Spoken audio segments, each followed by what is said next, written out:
Right. Hey, Triple F, how you doing? Around. Hey, BVG, how are you? Hopefully you are well. Right. We are back. We are new player accounting, because that's what Tuesdays are for. Hopefully everyone is well. It's Tuesdays. We've been climbing into up to date for when this makes its way to YouTube. The videos are going up. I'm processing them.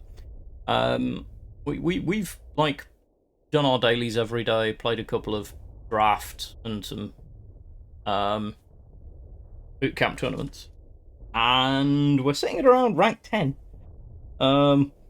which is good. It's fine. We're making reasonable progress.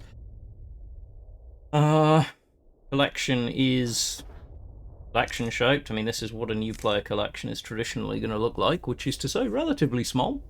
Surprising amount of Theatres of War stuff, actually. There you go. Which is probably to do with some of the stuff that I've crafted. But yeah, we're just chilling out. I don't think there's any blitz and iron, neither of which are for us. Boot camp tournaments are definitely worth it to get into them. Obviously, drafting is good too. Well, I'm gonna check. So we still need to finish our dailies. Let's deck out as we chill out. But yeah, it's time to chill out, enjoy cards for a bit. How has everyone's week been so far? A couple days into a new week, always a good time to check in and see how we're doing.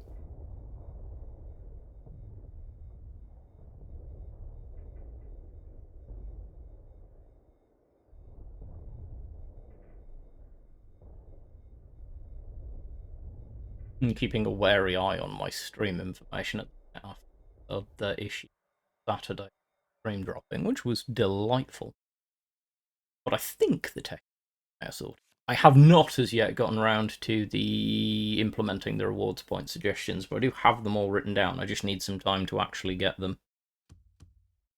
So with this deck, we're kind of pitching all of the high cost stuff because this is our ideal turn 3 play. This is our ideal turn 2 play, and we already have our ideal turn 1 play. Which is nice. It's nice when you can identify a sequence. I don't mind having Hull down early either. And obviously Sickle. Fine.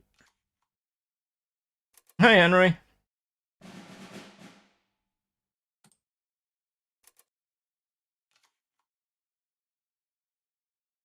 Interesting to note that this is not the most common variant of this deck I'm encountering at this rank. The most common variant of this deck I'm encountering is actually self-damage. Which was an interesting observation for me. I'm going to do this because we would like to actually gain some advantage when we deploy our tanks, and we're not currently under threat. But yes, there is the self-damage variant seems to be very popular. Hybrid the extra ball with self-damage. I mean,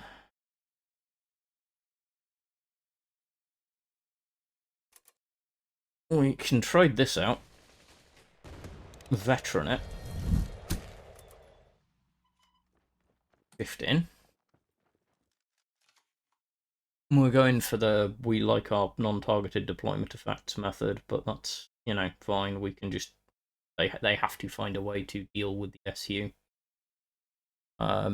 Hey Red Son, how you doing? That's not a great play for your priest. You have no front line, so right.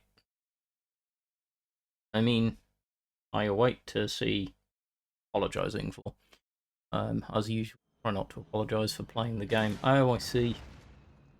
Alright. I don't necessarily expect you to surrender.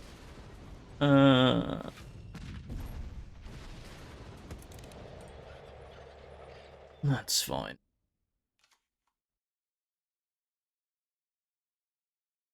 Hey, Sky Skipper, how you doing?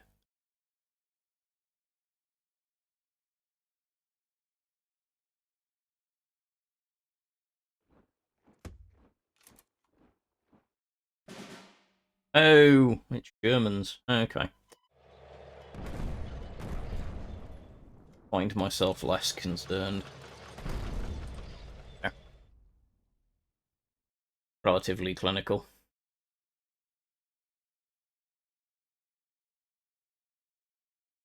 You certainly can ask. I'm Lennox. I'm drinking mint tea at the moment. I have mint tea and water when I am streaming.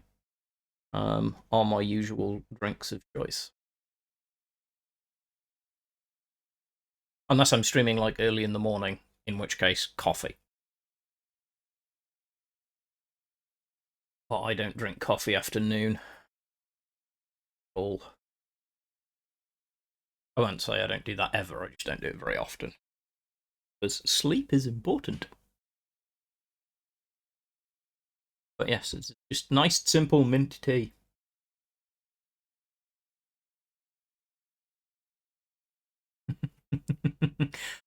Yeah, mint tea. I spent a chunk of my life working in tea and coffee, so I have a taste for various types of tea. Mint tea I have always found very relaxing. Also has a side effect of being quite good for the joyful digestive issues that come with my autoimmune. Right. Yes, I was talking about this earlier. This is a deck that you're probably going to see a lot if you're at roughly the same rank as I am, although not necessarily this one, but this is one variety thereof, which is going to be this desire to play the self-damage package with the 12th Guards draw engine. So, unfortunately, I'm lactose intolerant. I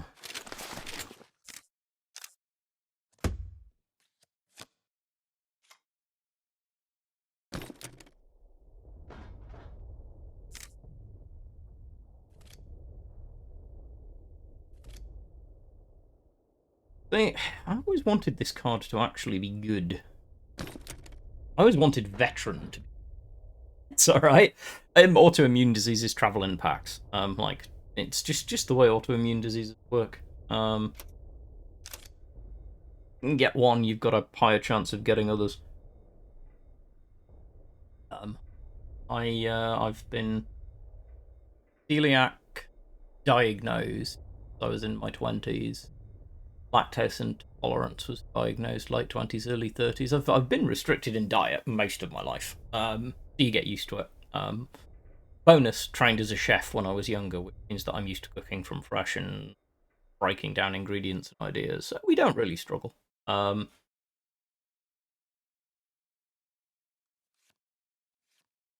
do miss being able to drink beer, as gluten-free beer is not gluten-free enough. I used to be partial to the occasional beer. But it does mean I've had a chance to develop my palate for wine, which also came along with developing my palate for coffee. And I'm digressing massively. This is going to be a very digressy kind of a stream. I'm in a chatty kind of a mood.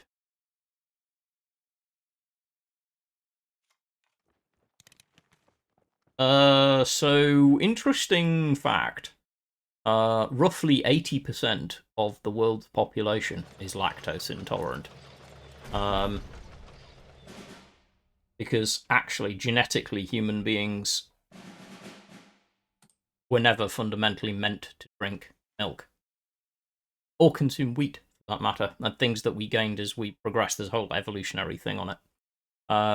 So actually, technically, milk isn't necessary. Calcium is, but it comes from other. Yeah, so most of Southern and East Asia are lactose intolerant to some degree, even if they don't realise it, because they've never developed the tolerance that we in the West and Europe have developed for milk.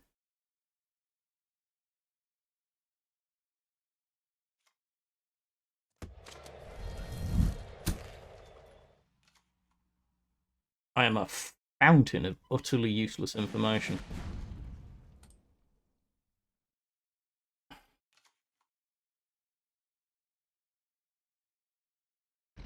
Many of the things that we consider to be like fundamental parts of our diet nowadays actually biologic aren't. They're developed over time. Oh, this is one of these crazy hyper-aggressive decks. That's fine.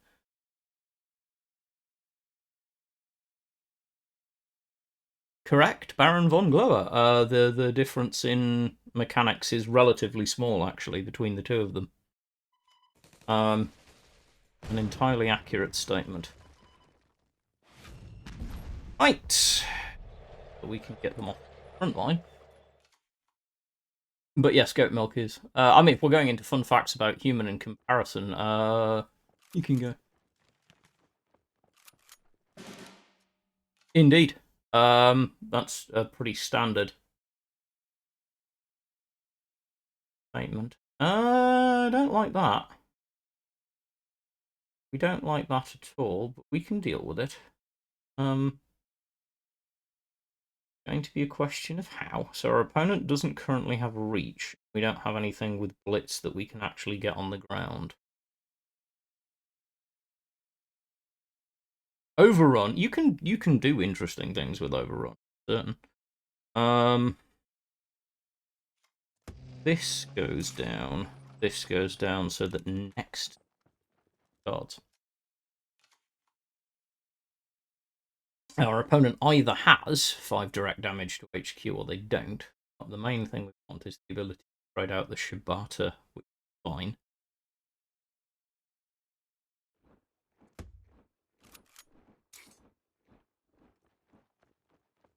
Okay. I mean,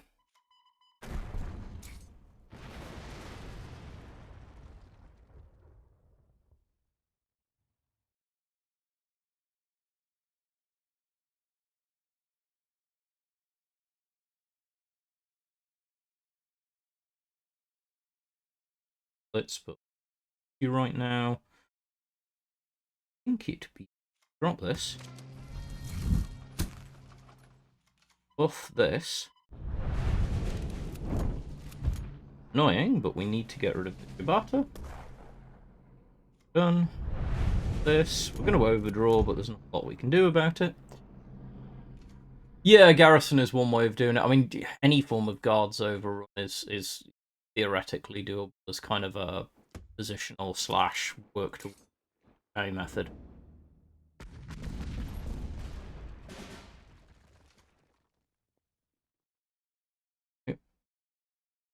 No, don't rush. So if we hold down onto the 90, no, hold down here. We trade here. Yes, yeah. Okay, so that clears down some.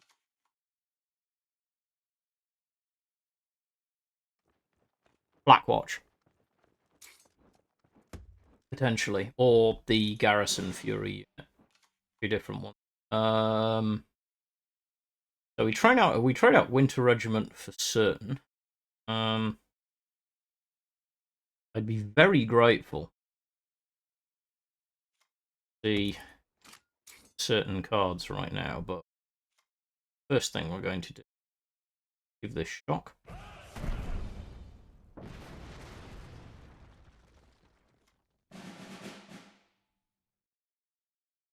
Fortunately,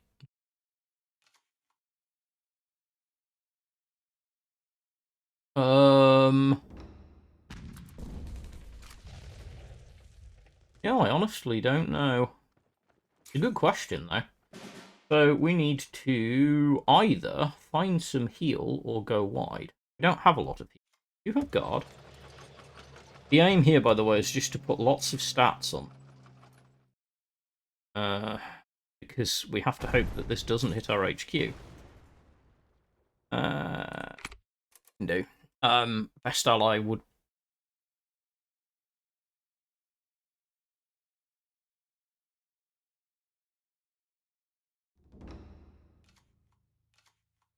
Now there's an interesting thought. Because I'm an idiot.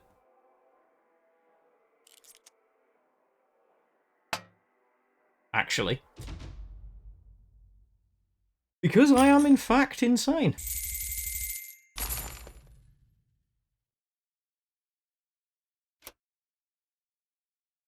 Right, so this has been our primary climbing deck in honor of BVG. This is the deck that I have played most of this climb to 10 on. It is surprisingly solid, because it doesn't really care that much what your opponent's doing. So I mean, yes, I honestly, thinking back on it, I definitely should have. Not a line I spotted, which is never a good sign. It happens. Those of you watching who are newer players, you make a mistake, it happens. You'll get used to it. Don't think any of us ever play perfectly. It's also perfectly possible to play perfectly and still lose, which is an also important lesson to learn.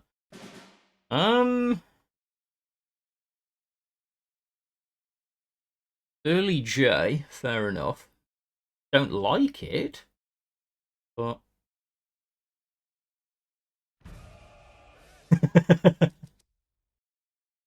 this is Kangaroo Transport OTK, or at least a budget version. Is a budget version of BVG's special. Because it's not actually particularly dependent on expensive cards. Okay, so there are things you don't want to see. Clusters of cards are not always bad, but in this case, I don't have the burning desire to see literally first response. I mean, on the plus side, I suppose I don't have to go digging for them later. And we do have Kangaroo Transport, but our opponent hasn't chosen to particularly go wide yet, which makes this a less healing play. That's okay, though, so we can pin.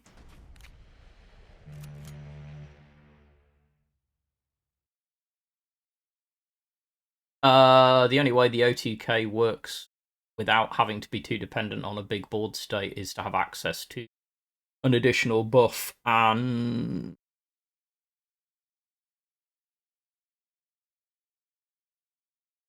final thingy does that job nicely. Final push, there we go. Plus, you get access to good removal and draw. I wouldn't play it with any other ally, because I don't think you get the effect on it. I'm sure BVG, if he's still in chat, will also explain his logic behind it, but I completely agree. Ooh, a number of interesting things we could do here. What do you do? I don't really care about you. Oh, you up. I'm just going to push forward. I'm going to try and bait our opponent into going a bit wider. So why Soviet ally for Kangaroo Transport ATK? I was explaining that for me, removal and access to some decent draw tools, plus of course, final push to actually make the combo effective. Which is the key part, because it's the way that you get to being able to actually OTK with it. Which we might be able to demonstrate in not that long. But for the moment... Hey, Bubbles! Yeah, mobile defense also can get you the combo very, very cleanly. This thing is out now, which is nice. We are just hanging around on a new player deck, playing some different bits and pieces. Badly at times, as is my tradition. Hey, Intra! Ah, all the cool kids are here. Love to see you guys, much appreciated. Well, obviously.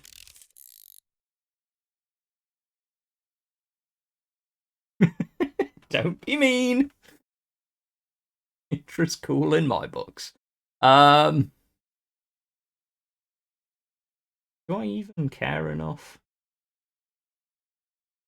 The lack of draw is a problem. I kind of do care, but I kind of don't.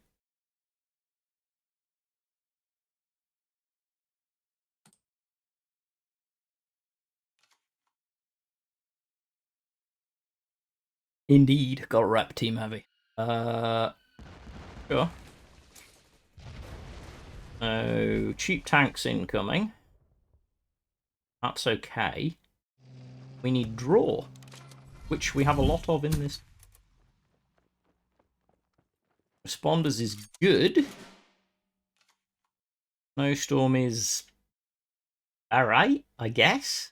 Problem is that, and with Snowstorm, they're going to be able to trade us out. We'll get another one on board and make them have to the hard sacrifice. Not getting there. No, trust the card gods, Bear. Trust the card gods. You know that the cards are in there. There are only 23 cards left in the deck. Literally entrenched would be basically winning you the game. And our opponent's going face. Fine. Oh, it's the 85. Could not agree more. It's an absolute requirement. Hey, Ketchpap.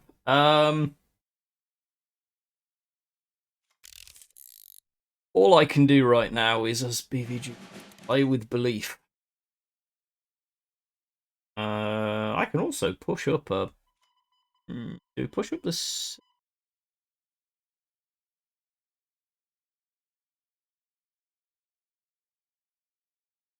I know, I'm on the same thinking. I did, yeah, it's good fun. It's a funsies deck. No, you do not have the stats to completely trade me out.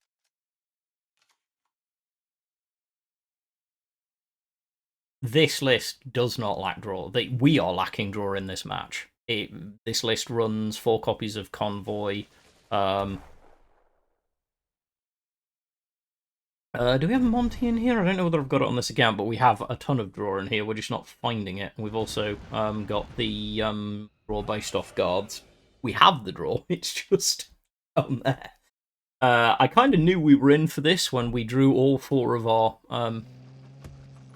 OTK pieces in the first hand.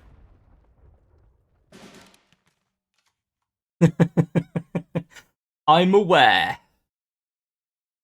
Oh, free face damage is good. I'm not complaining. I mean, this is one of those and we pass turns. There's nothing to push back. Our opponent is going to clear this. I can't just hope that I'm going to see it. The maths aren't with me yet. I'm sad to hear that, Ketchup.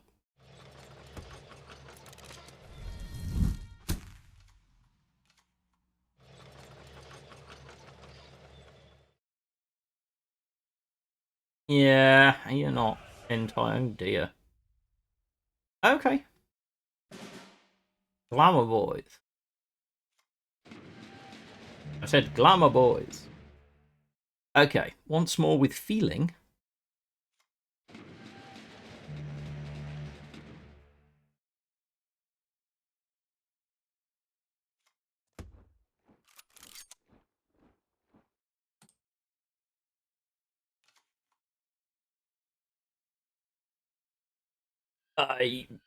Less efficient than using delaying tactics. There are a couple in here, but you look at the late game list. BVG's got the actual code for the late game list. I'm sure he'll share it with you, but pin's not a major factor in it because it's really it's just spend. Oh, that's helpful. Okay. No, we can. There's play here.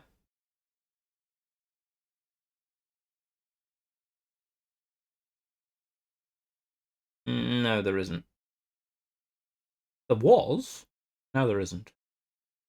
Oh, sad face. Oh well.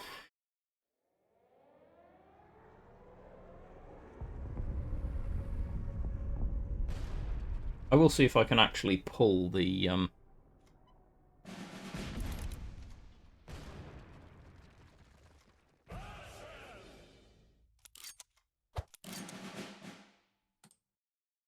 I would love to, but it's an alt account. So we are ranked 10 because we started at things. It's a new player account. I don't have full collection. Or anything close.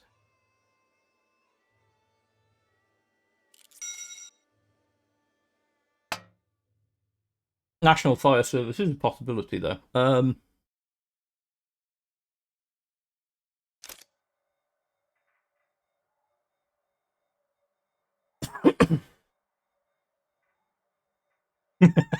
No, that's just because I'm contrary. If you're, by the way, watching this back on YouTube or a new player watching in stream right now and picking up tips, going for an OTK deck is not always the optimal choice, but it can be fun.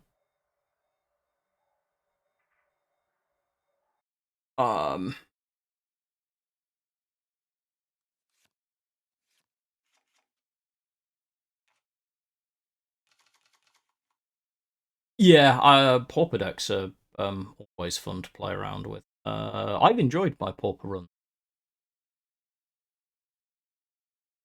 Yes, you could do that very nicely on Pauper. There's not a lot.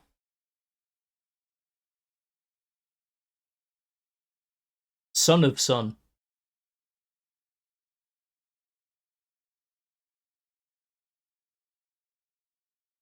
Um,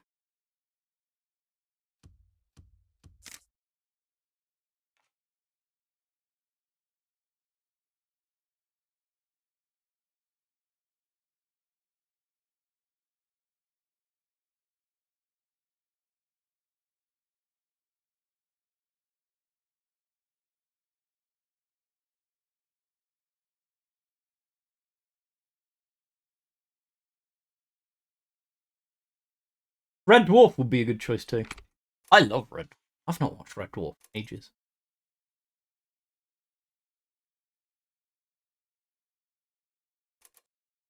I don't know whether BVG is going to be particularly worrying about. Hey, Rush. I'm good, thank you. How are you? I don't know whether Garrison would be like Cheshire Regiment. Good. Slashers. Good. Most of the rest of the Garrison stuff, I find really quite underwhelming. Need to apologise at all. It's not like I keep track. Although maybe I should keep score of who turns up when and give out bonus points. But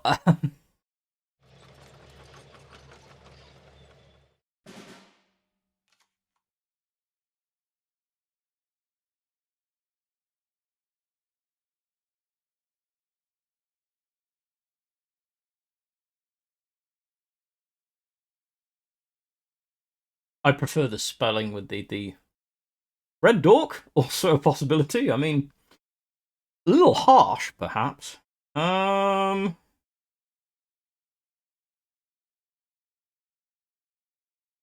gonna hope that you're actually gonna play something, not just sit there.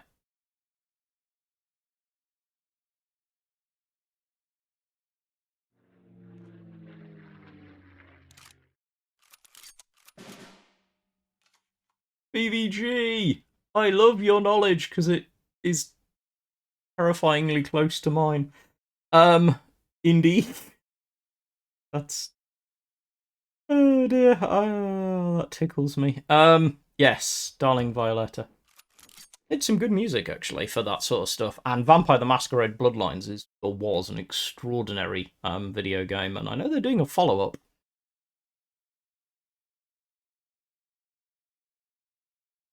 So, the TV show Buffy the Vampire Slayer had a spin-off, which was a TV show called Angel, which starred one of the other cast.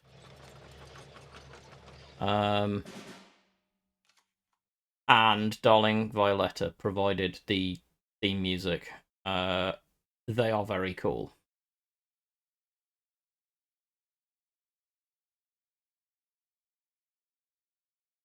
If your year of birth said. Oh, Kindred the Embraced was so much fun.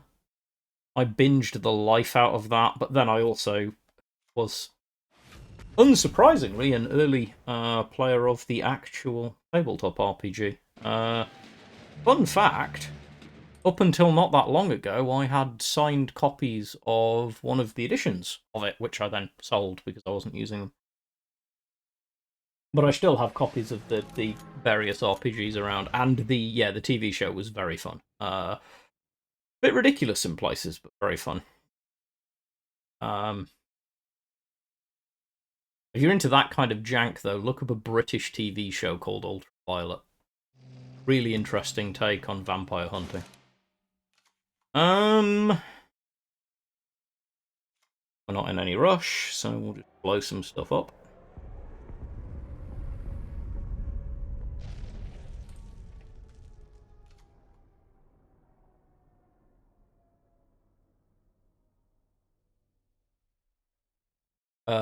So I am sad to hear that the follow-up is a disaster, though. That makes me sad, because the original game was a somewhat flawed masterpiece.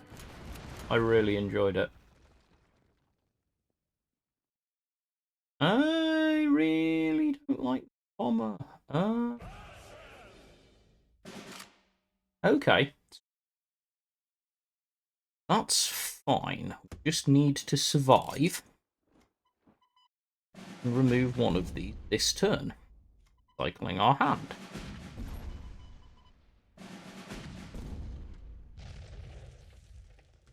Hey, fine, we can draw a card.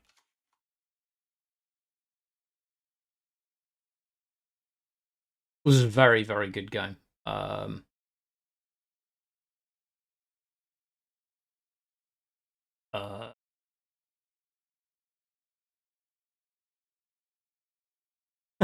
I actually do, Red Sun.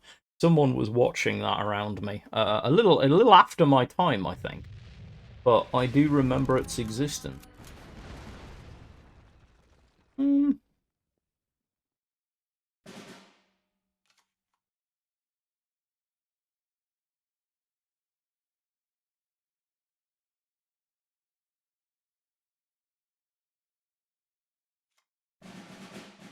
You have...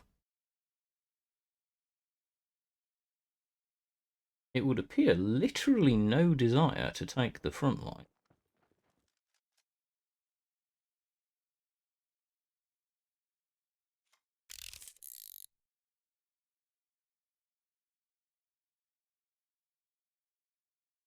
Seven, eight. Draw.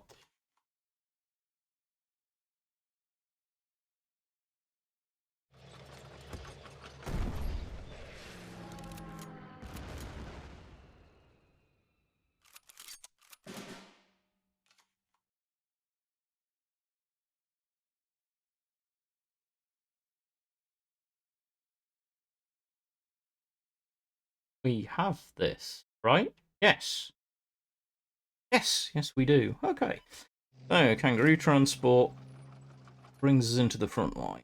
French lets us swing twice. Final push plus final push.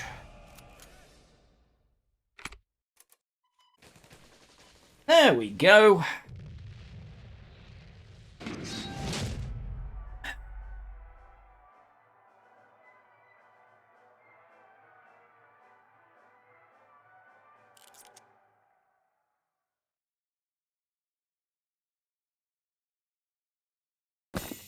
Not commenting on the I'm not in any way basing the idea that First Responders is currently a balanced card.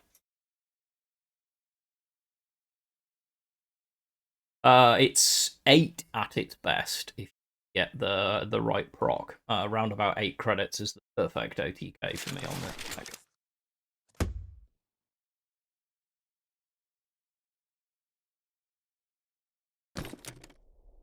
Hey Dan. I need to have a look at that deck. I'm still trying to get back into my Gwent account, for those who are wondering when I'm ever going to get round to getting back into Gwent and trying to stream some.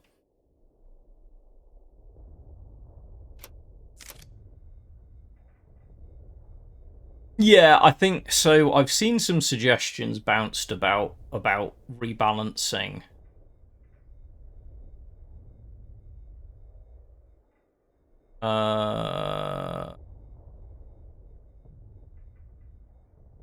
So depends on the size of your first responders. So 1 to move the unit up, 2 to swing, 2 for first responders gives you 7. 8, 9. Yeah, about right. But it's a handy little toy if you can get it to work. Honestly, I think given that the old version of the card saw literally no play, that's probably not true. I don't think it needs straight deleting. It's just very overtuned.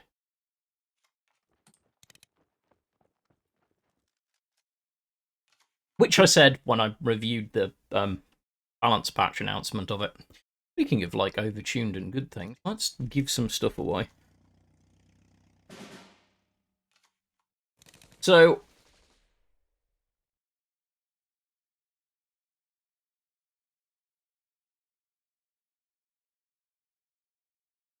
yeah, it's very removable. There are plenty of counters to it. Excellent.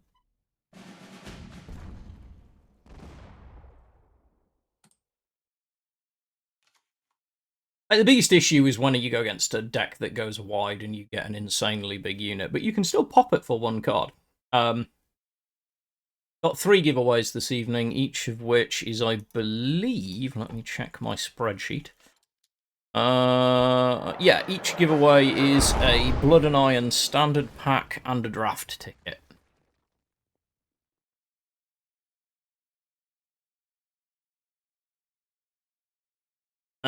I'm absolutely fine, just making some free face damage here.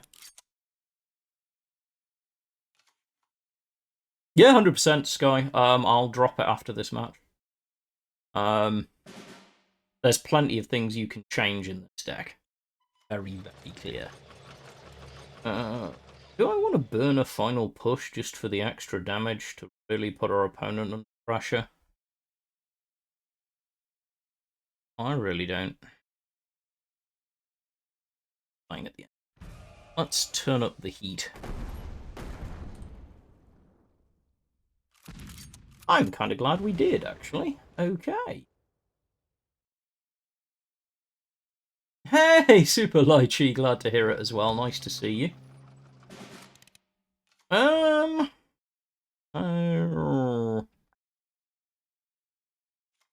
This is good. This. Worry about the guard later.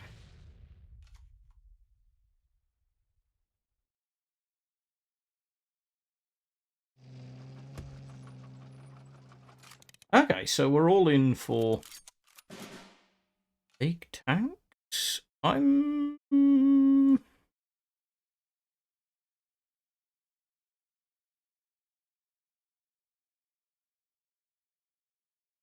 not sure what this is. An interesting place to be.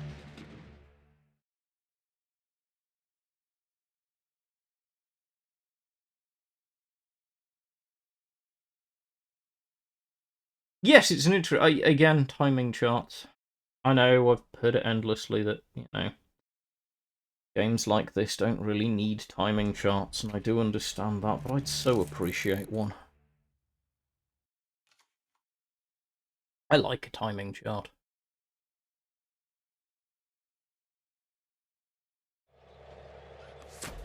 Oh, look, it's Panther D.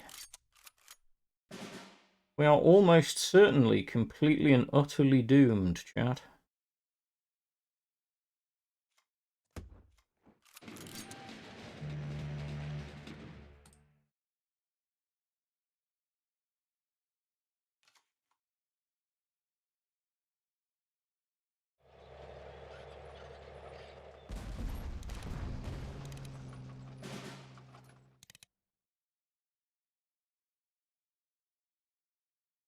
I mean, do we just... Yeah. Use Black Prince. Yeah.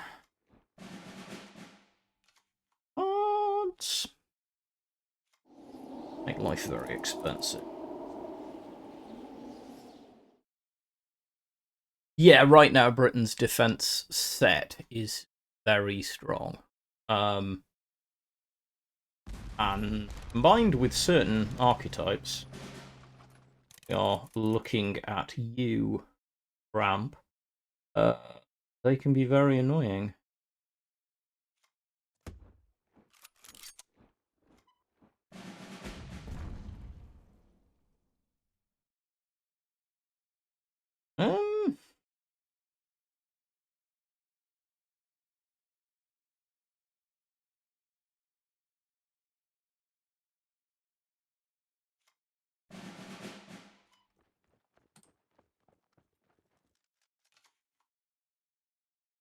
Alright, Glamour Boys is big enough to do the job on its own.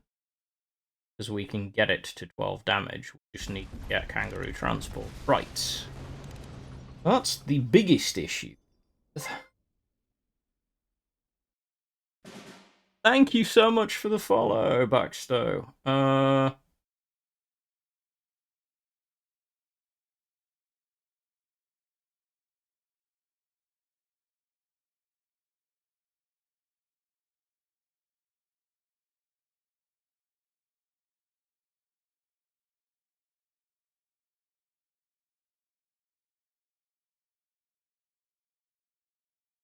Yeah, we're fine. You can do it your way. So, first responders.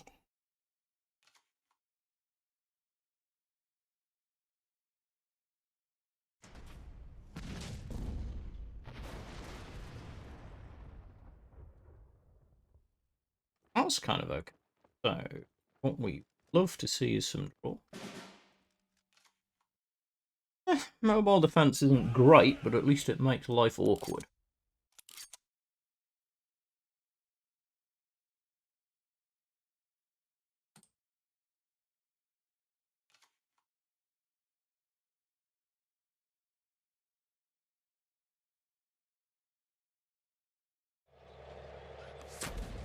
Alright, I can appreciate that.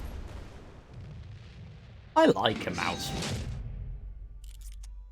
You can pull it off, it's so satisfying, and it happens like one time in every ever.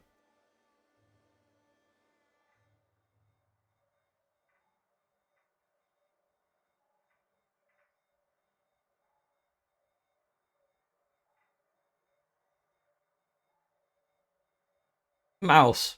So niche. So sad. It just does what mouse does. It's a late game win con.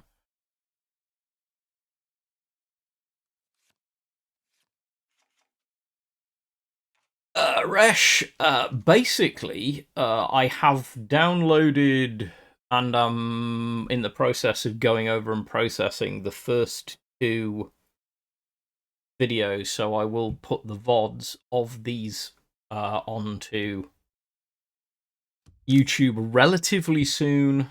With regards to like new YouTube stuff, it's totally going to depend on how post New Year. Like, I'm literally just getting into the swing after New Year and figuring out what my schedule is going to look like week to week for content creating.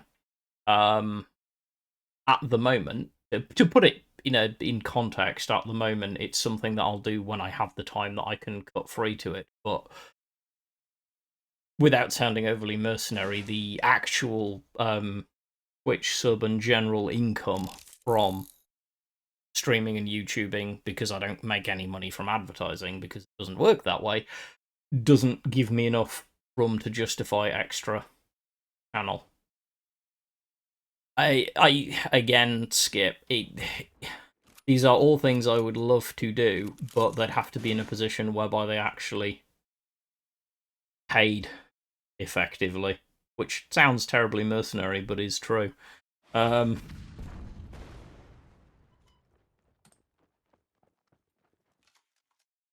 I am going to try and do some streams of different things as well to see if we can pick up some more followers and bits and pieces in there, but it's just justifying the time.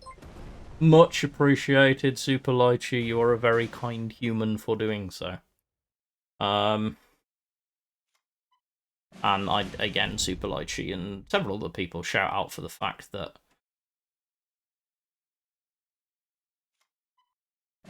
they actually do take the time to support the work that I do. But yeah, it is a hard balance figuring out the time that you need to put into it. Because, like, to give an example, I suppose I've never really talked about this on stream before, but like a normal, say, 40-minute, 45-minute video, if I'm producing it, will generally take most of a day to actually make work, if that makes sense. Because there's the planning it, the recording it, the editing it, then the post-processing of the edit.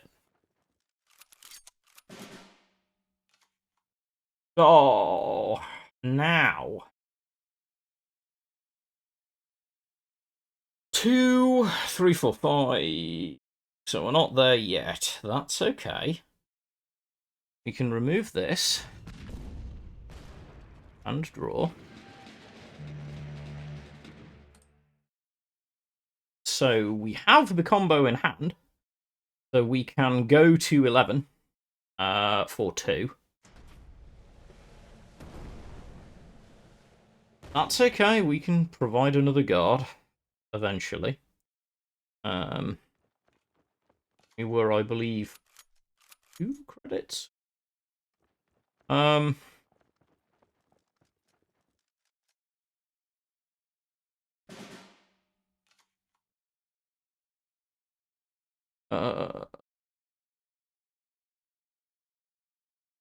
mean, I don't like just cycling cards, but clear out space. Here's a favour, drop me something vaguely useful. Or don't, that's fine. We need to cycle our deck. This is where there are certain cards that I would like to include in this that I can't currently. Thank you, BVG, by the way. Your Bezos bucks are much appreciated. 5 months of subbing as well, hugely appreciated. But yeah, like editing videos takes, as I'm sure any of the content creators out there will tell you, takes a lot of time.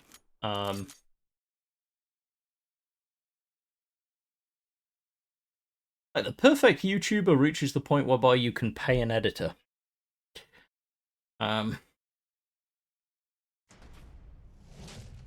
That's fine. Burning a suppression on that actually is good, as long as we can actually find our tools.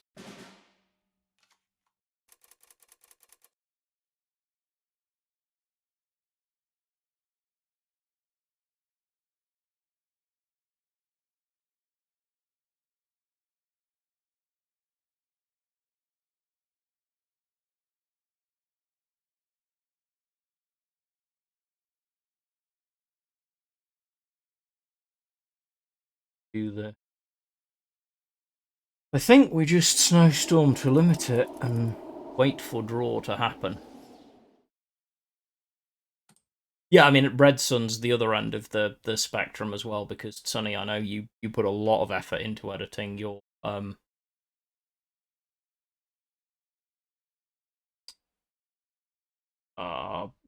videos and stuff, and that level of post-processing is also things. I mean, I'm fortunate enough that I have access to the software and the like, which helps.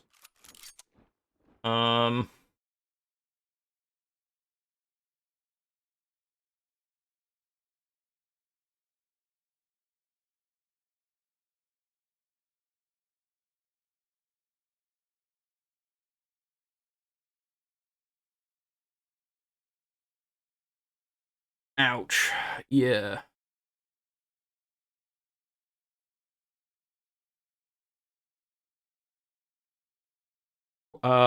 So I have issues with like different. I used, so for example, I do use some AI in my editing. Like I use AI sound processing, because it's just quicker. Because I don't have a full soundboard available to me when I'm at home.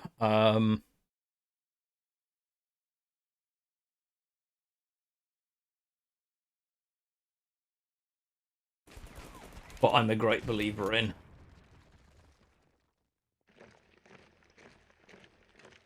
Getting beaten by Alpine, apparently. We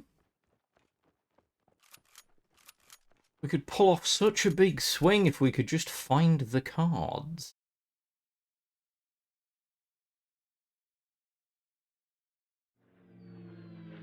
Hey, Dimitri. How are you doing, my friend? Well, this is important.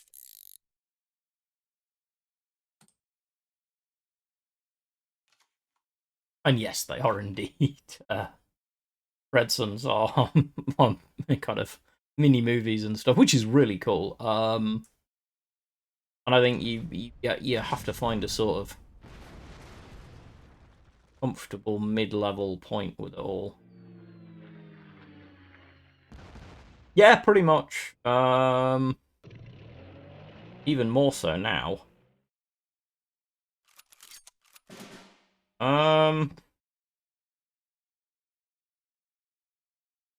Alright, hold the phone.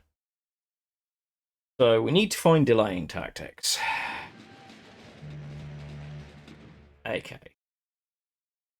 Now we need a minor miracle.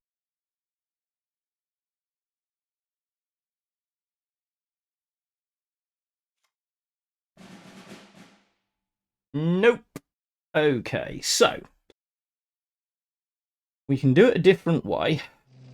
I don't like doing it, but we can do this. Okay.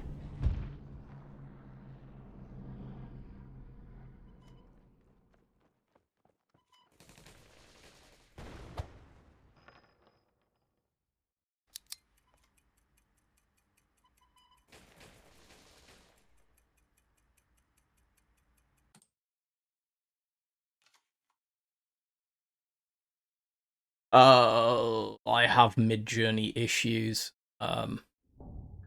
Yes, that would have actually been quite good fun. If I was going meme front, that is a very fair point.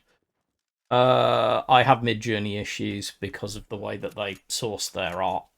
But then I also I am coloured by the fact that I had a relatively good Patreon going, in which I was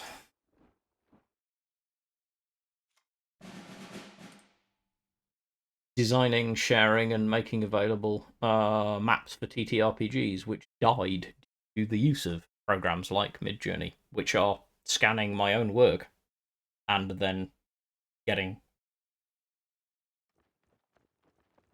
cheap versions of what I do. AI is a complicated question. It is far from an easy solution. I'm not in the obliterate AI entirely.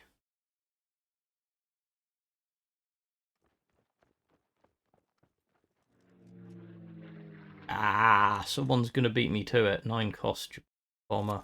Storm Dragon, there we go. Thank you, Bubbles. I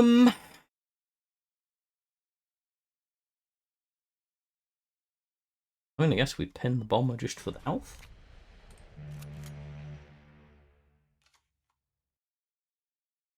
But yeah, I could do an entire video on the ethics of AI art generation.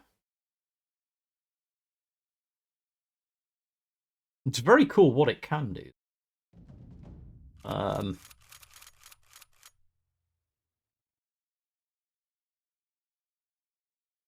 It's a terrible, terrible thing, but I always feel sad when I lose to Alpine. This feels like the thing that I should not lose to, but...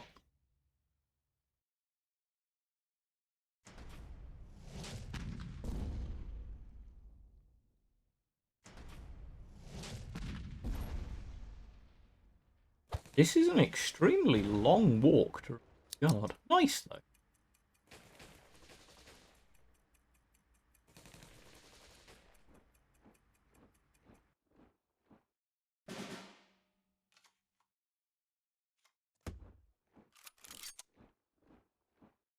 Hey, Raffles, how you doing?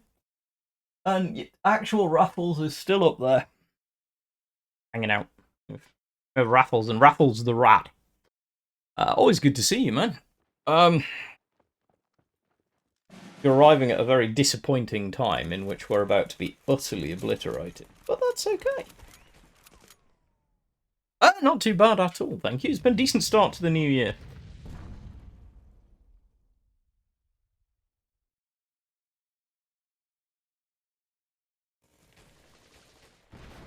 We count? Sadly, yes.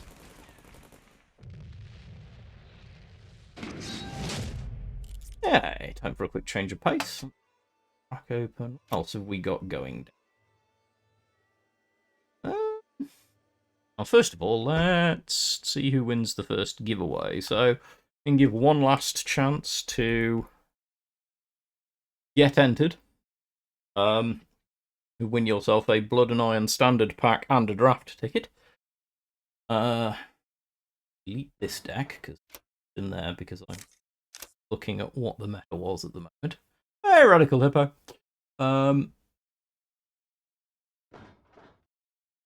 Right. Henry! You won! Awesome. Oh, it feels like it's been a while since you've won a giveaway. That's ace. Right, let's get you sorted.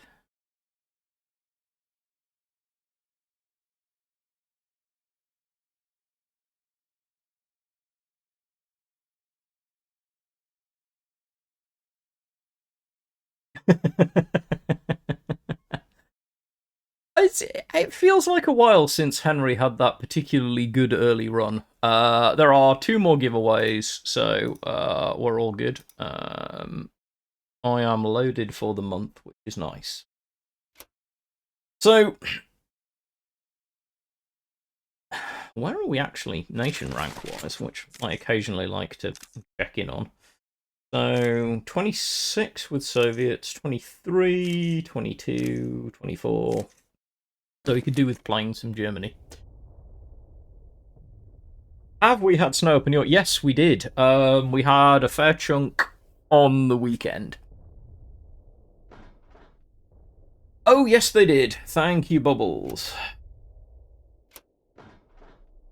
And this is why I like having chat, because memory issues are a thing. They did want the deck list, and here it is.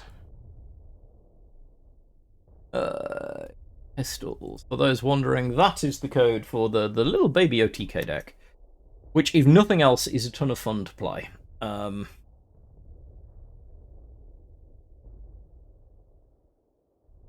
do I have?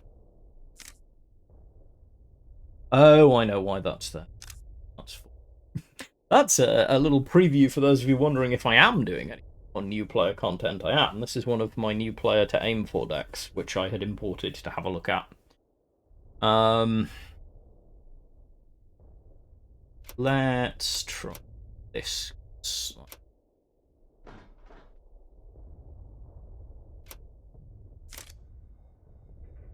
But yeah, I'm currently looking at updating my new player decks at least a little bit. The new player decks are I generally don't play mill unless I'm playing competitively.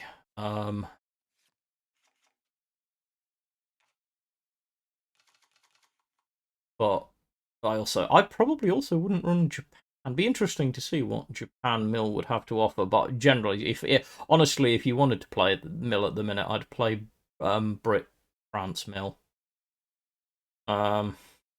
Is probably the strongest deck, like purely mathematically, on mill at the minute. It's pretty decent. It's also for I also probably wouldn't play like SKD and mill are 2 decks that I very rarely would play on stream anyway, because they require too much concentration, and streaming and playing a game is quite hard.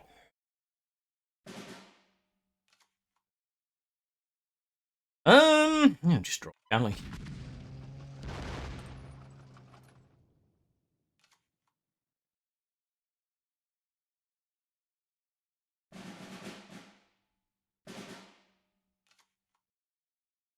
Like, the statistical chances of me playing Mill are fairly small.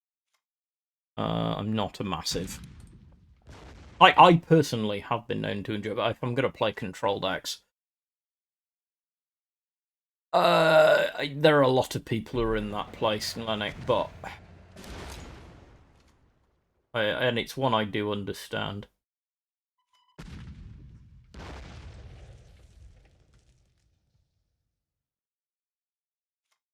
You should be able to get a good trigger.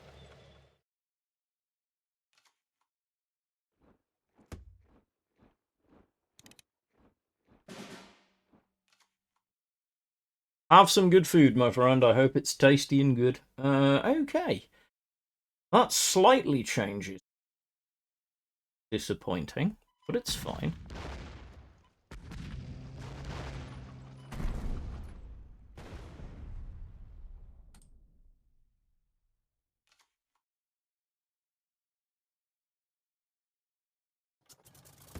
The biggest issue with Mill was, and always will be, indeed, that it is not an enjoyable thing for your opponent to play into.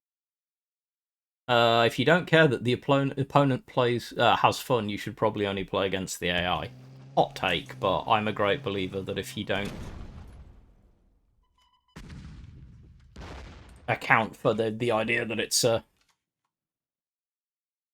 thing there, I'm not a great believer in dehumanizing my opponent. I think it's one of the most unhealthy parts of playing games on the internet. That's just me. It's not a slight on anyone else who looks at it a different way, because human beings have different opinions, but I grew up playing physical card games in which it does matter whether your opponent's having fun, because you can see them in front of you. Again, Triple F, I don't mind playing into Mill, but then that's because I'm usually reasonably certain that I have a decent chance of winning. I think we'll just take the draw. Okay, so we should be able to pull off a... Mill is kind of that thing whereby one of the things that's interesting is quite often I will end up playing into Mill and winning because my opponent legitimately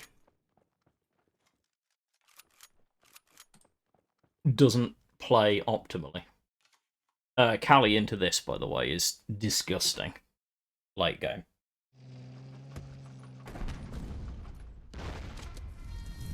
Yep, so that old veteran.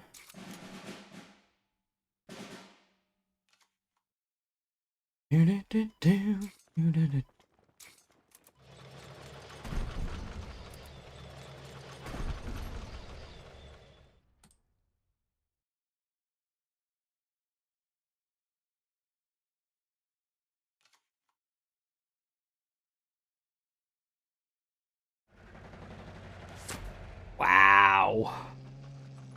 Nice Leopold.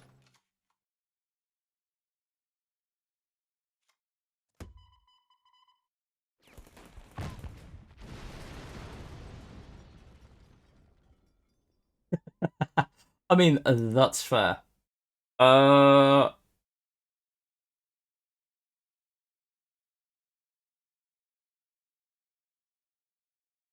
want to do this. Down as a 3-3, so...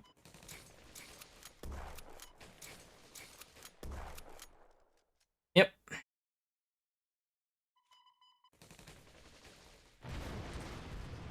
We believe! Yeah, no, it's legitimately... I try not... I mean, I have fixed schedules for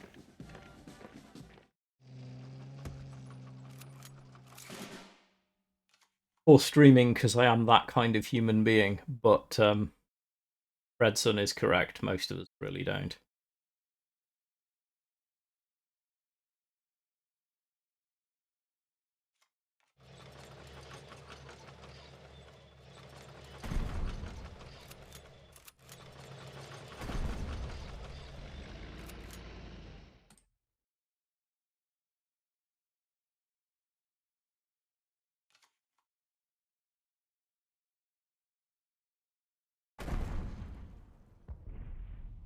It would just get traded out.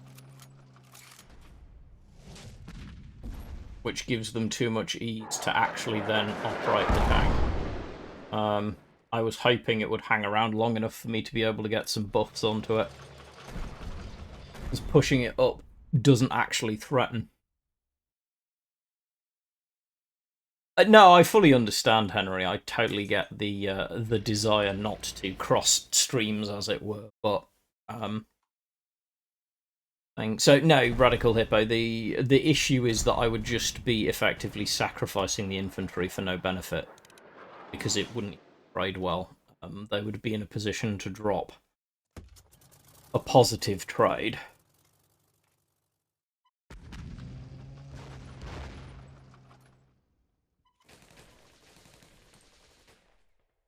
And we don't want them to. It doesn't have. If it was a tank, I would have pushed it. My Barons is fine. Kind of predictable. That helps. Now becomes a value issue. One thing we are not really able to do much about is value, but that's okay. Again.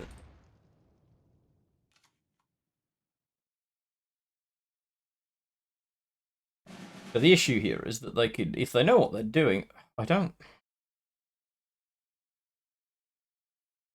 wait until they play this line out, but at the minute I'm not. Yeah, because now you can't trade out. Your opponent could have traded out the Cali there.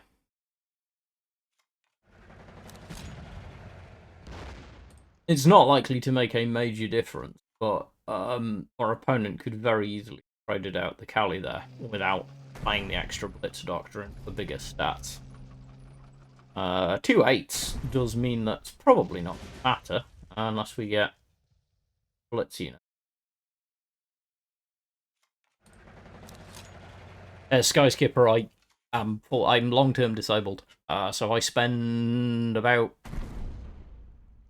several hours a day, depending on how my health is, in full body paralysis. And there's a whole thing on YouTube about the actual, but I am unable to work conventionally, which is why I stream.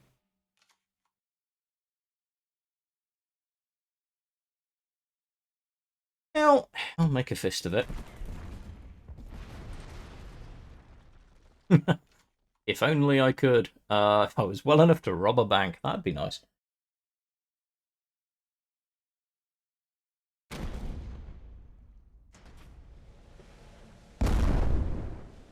I get my favourite sound effect.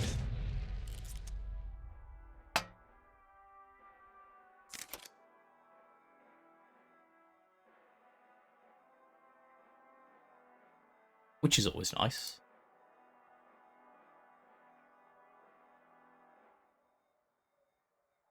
In the past, I've done consultancy work, I've managed property portfolios, done some retail management, that sort of stuff.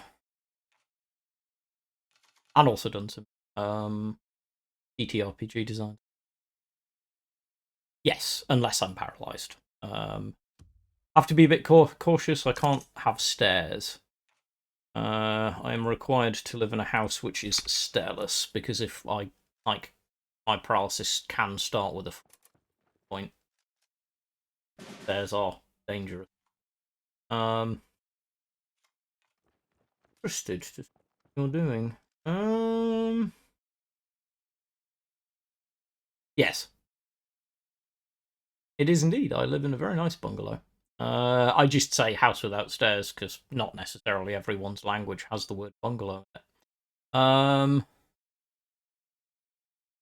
Also, because theoretically, I suppose it could be an apartment, or a flat that was ground floor. But yes, we live in a bungalow, which is interesting. Six. Our low op cost you like that. Oh, nice! I love an eco house. general. I have the desire to build one of the days, but that's my property manager showing. So this card has a lot of value. We don't need to use it yet, but it really does have a good chunk of value because these are very light.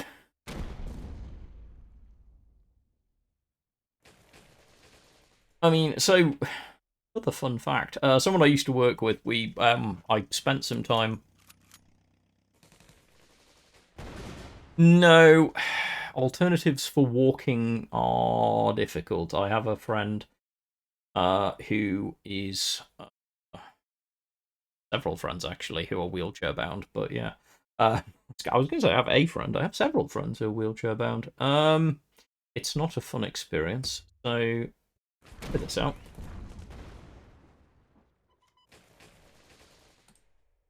Choose when you want to do something about the alpha arrow.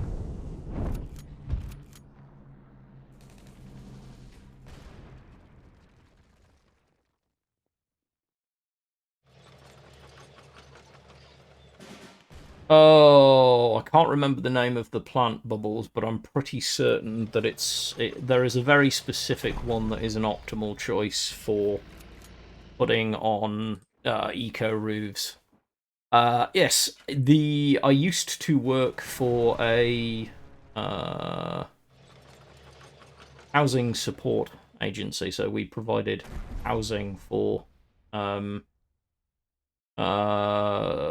people who were like refugees or otherwise struggling to find their own homes. And one of the people that I worked with and I were tasked with doing some research into eco ways of doing things, like environmentally friendly methodology.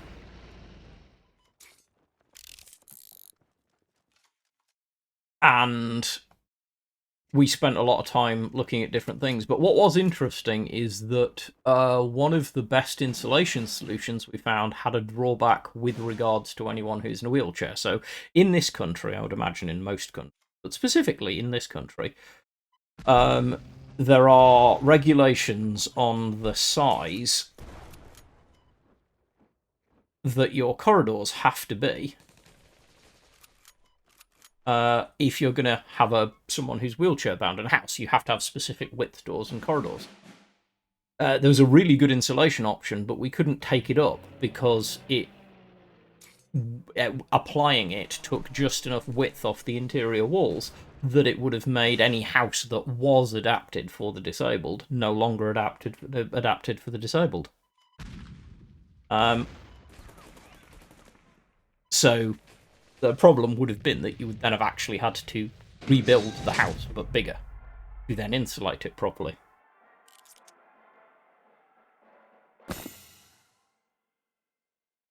And having a home that has good wheelchair access, as I'm sure Sky Skipper can tell you, is challenging. I've gone over a number of plans for wheelchair accessible homes in my time. You have to think very, very carefully about the way that you do things. And some of them are obvious things like door widths and where you put switches, but you also don't necessarily think that you need to make sure that your electrical sockets, your plug sockets, are raised off the ground, because many wheelchair users can't reach down far enough to get to a standard one, or even worse, one of the more modern socket systems that's actually installed under a floor. And yeah, no, 100%. So every country has different ones. I mean, we are not perfect. Our support system here is okay, but life is a significant financial struggle. I will not hide that fact. We live on I live on a very limited income, because my wife is also long-term disabled. But we are at least able to get a roof over our head and looked after. But it is incredibly challenging, and the attitude is not always as good as it should be, because it's hard to get people to realise the value of cost of adaptation. Like the biggest issue that we have in this country is access to work rather than access to housing. It's next to impossible as a disabled person to find good, consistent work in this country because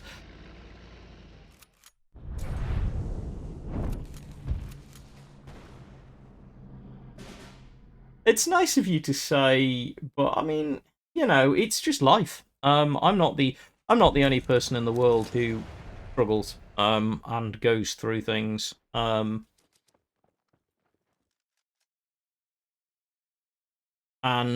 I am much more fortunate than many people I've known over the years. It's depending on where you are and what country you're in, it can be a lot worse. I think I've mentioned before that, in fact, it came up earlier this week because her son posted really touching comment on her birthday. But anyway, there's an old friend of mine in the States contracted cancer and died for lack of treatment. Because she couldn't afford to pay the bills. Simple as that. She just couldn't afford the healthcare.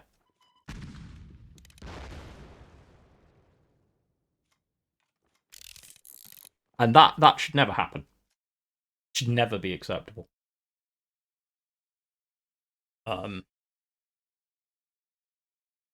It was a sad moment because they actually had to crowdfund for her funeral. Can you imagine that? Having to crowdfund a funeral. I mean, literally having to go out there and start a crowdfunding site and say, look, if you knew this person, can you help me pay for my own mother's funeral? That was a lot. So I consider myself actually quite fortunate in many respects.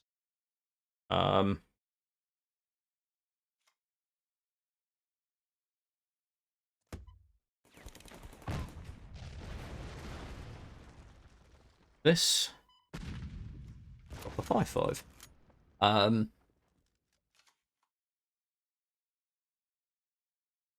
Indeed, and access to money is restricted based on your ability or level of it in any country. Shouldn't be, but it is.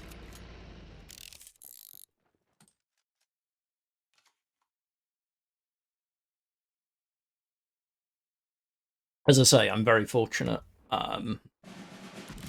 both in the sense that I've got support, but also in the sense that I have friends family who have looked after me over the years. One of my oldest and closest friends is actually the reason that we ended up with voice technology in the house, because when they found out about my diagnosis, they went out of their way to send me an Amazon Echo so that I would have some way of communicating when I was paralysed with people in different rooms, which is, by the way, the only way that I can get privacy most of the time, because I have to have someone around in case I'm paralysed.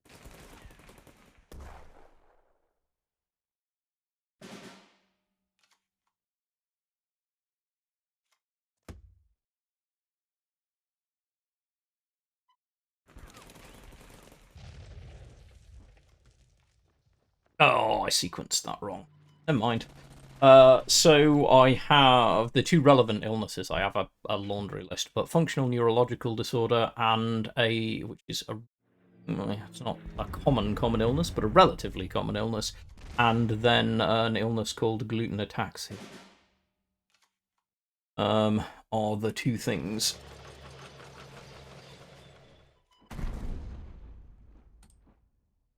that cause some combination of those is responsible for my periodic paralysis. We think it's primarily functional neurological disorder, whereas my motor disorder, my inability to remember stuff and tremors, movement issues, are caused by gluten ataxia, which damages my cerebellum.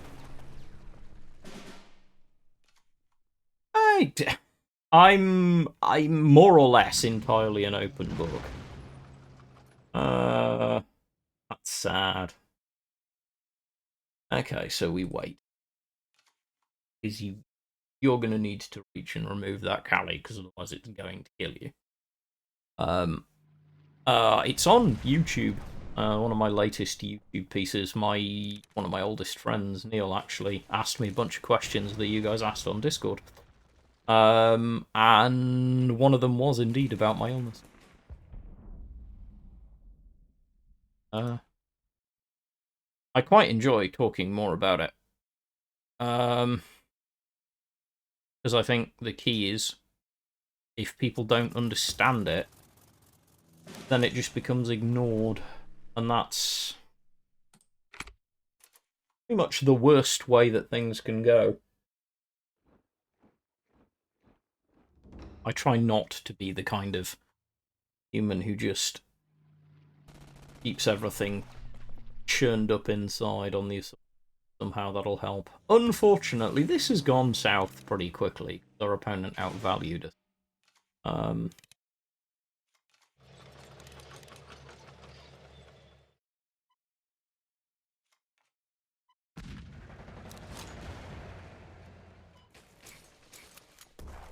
Make a good fist of it, though.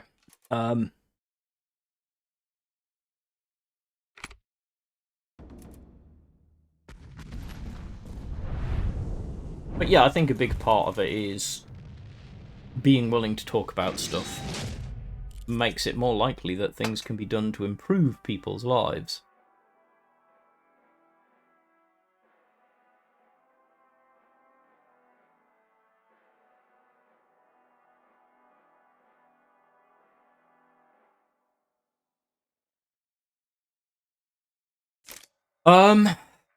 That's a very difficult thing that usually comes down to conversations about what people around you are comfortable and not comfortable with, and what you are and aren't able to do.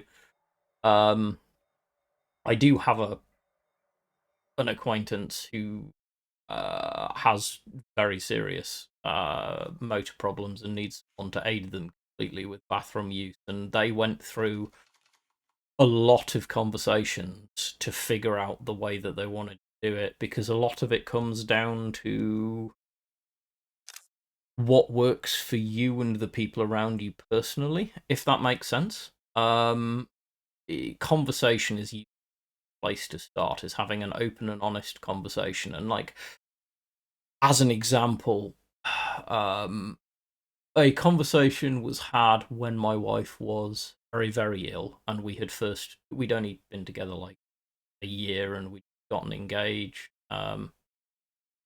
And one of the conversations, diagnosis, and what may or may not have happened at the time, was a very open conversation that she started about whether it was a relationship I wanted to continue.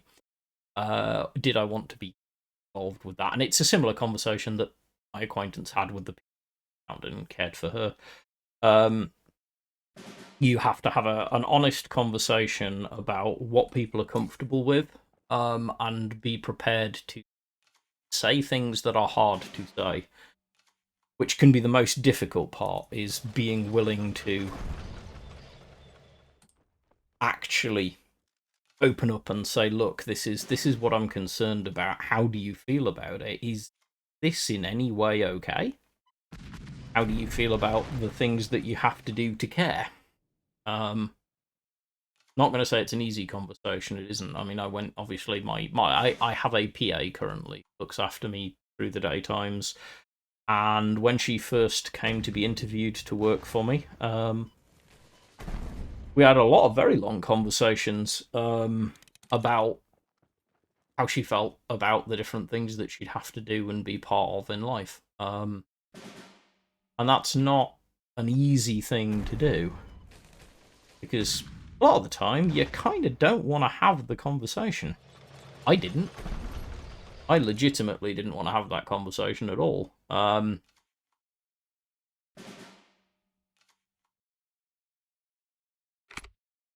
It's always sad for me when my opponent.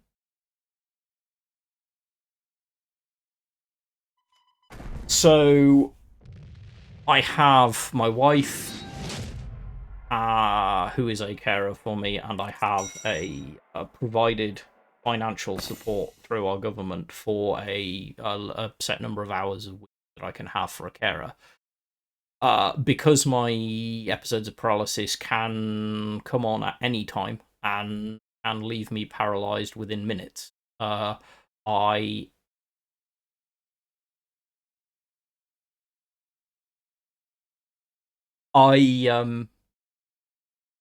have to have, legitimately have to have, someone within call 24 hours a day.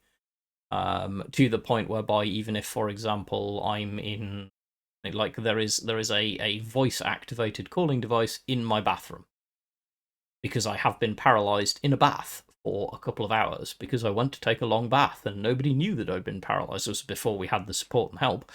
No one knew until they came in and they thought I'd been having a slightly longer bath to find that I could neither move nor open my eyes and had laid in water until it had gone freezing cold for a couple of hours. After this, you learn that you have to sacrifice a certain degree of your privacy for your safety. So I am, in effect, never alone, far away from support. Um, Statistically unlikely, since neither my wife nor my PA have any interesting in playing video games. And yeah, I mean, where I stand now, talking about it the way they talk about it now, is that's not anything like what it was like at first. What it was like at first was utterly terrifying. The first moment I realised, back when I first got ill, the hardest realisation I had was the moment when it became apparent to me that, for example, should my house catch fire while I'm paralysed and no one's around, that's it. I'm done. That was I have no desire to trigger anyone, but that was a realisation I had. There would be nothing I could do. Hence the need for support. How to put it? It's a sobering thought. It's not where I wanted those two to go. One of the things I don't like about it, but yeah. The first few experiences were very sobering in trying to understand what it actually meant to literally be helpless. I'm not used to being helpless. Um,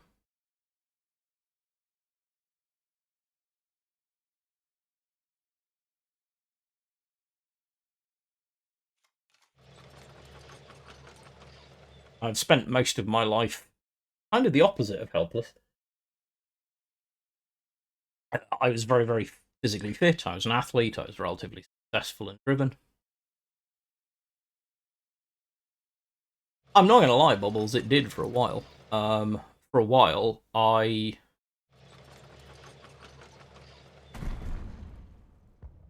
kind of gave up on life. As an exercise in really anything positive. I'm grateful that that was not a long-term thing, but for a while I really did.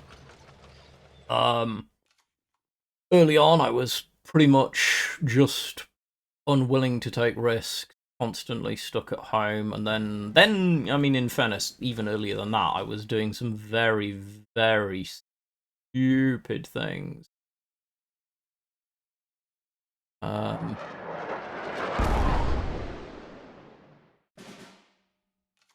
Like trying to work while living with my illness. I actually worked for nearly an entire year getting paralyzed at work and just going into a room, then getting up and coming down fatigued, exhausted, and sore, and forcing myself to continue work to try and earn a living. Wasn't a good idea. And I'm grateful for that. I'm grateful that I can be of interest to people and have the community. I mean, honestly, this kind of conversation, because I don't get to have it in person very often, because that's harder to organise, is just, it's the jam for me. It's what I enjoy.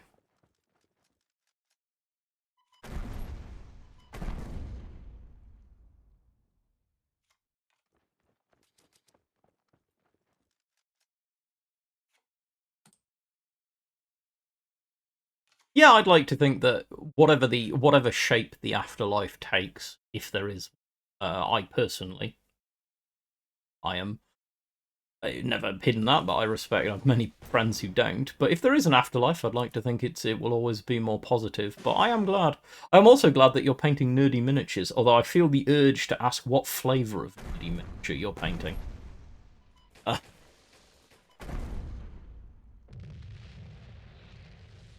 Fun fact, I once applied to work for a very large, very well-known British now miniature and wargaming company. Oh, Gaslands! I've seen this. A friend of mine shared it with me. It looks very cool. Um,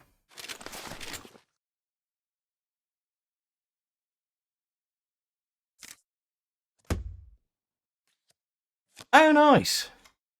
I like it when tabletop games have TTS mods as well. It's always quite fun. There are a couple of cooperative card games I play on TTS quite regularly. Arkham Horror and Marvel Champions are two games that I play on TTS quite regularly, which might get streamed at some point as well. I'm a uber nerd.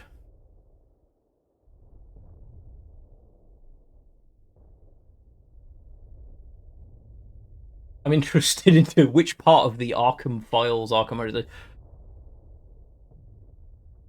Ascension. Oh, Ascension, as in the card game. Yes, I have it on my mobile phone still. I think the deck builder. That's pretty cool. And I'm interested into which of the Arkham Horror. Because there are so many games with the Arkham Horror title. There's Arkham Horror the board game. There's also Arkham Horror the living card game. The living card game is the one that I play on T. Cool. Legitimate bolt action, I'm told, is very good. I've not played tabletop board like war games and miniature games in a good while. I used to play quite a bit of Flames of War, and long ago I played an enormous amount of Games Workshop games. Go back to sitting comfortably on the back line because that's enough being proactive. But yeah, I'm kind of a poly nerd. I enjoy all sorts of nerd activities. Oh, nice. That'd be pretty cool. Um, like a friend of mine recently asked whether I would like to try painting miniatures again because I used to be reasonably good at it. Um, but it's a bit nerve-wracking because motor function disorder and miniature painting are usually a good combination.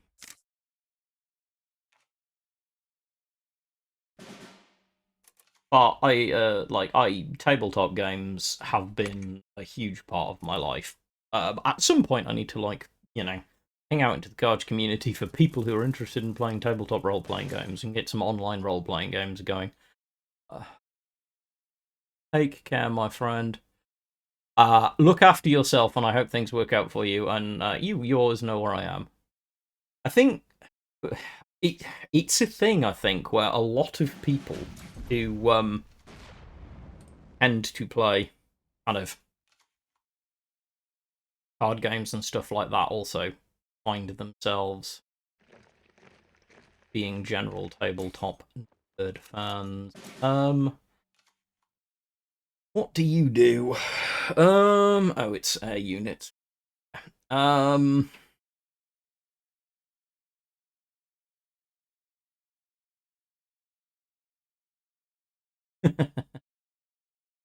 See, Wingspan. I have not played Wingspan. I keep wanting to because I'm told it's amazing. Take care, Sky Skipper, and look after yourself. A couple of hours. I mean, that is the difference. It's a longer commute.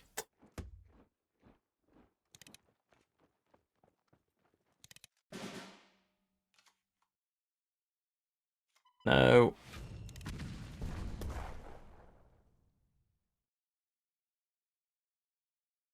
I feel like if he was a real wealthy friend, I think you need someone like Henry Cavill if you want them to.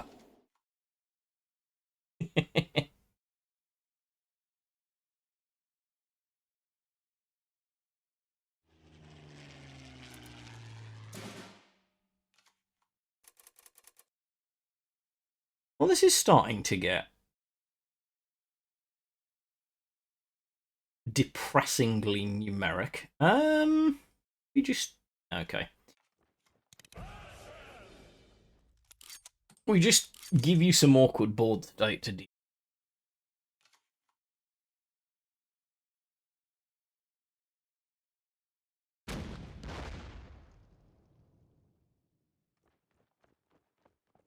Oh, that's a shame. I was sort of hoping you wouldn't push up, but that's alright.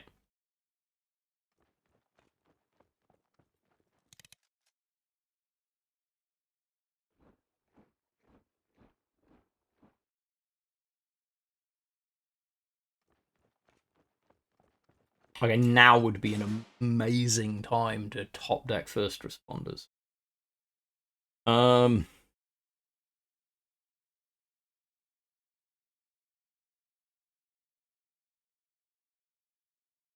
gonna say it again.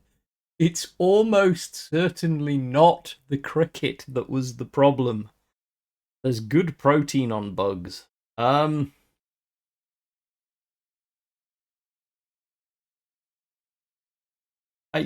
with Bubbles on this. Like, legitimately. It's not the bugs. Really, truly isn't.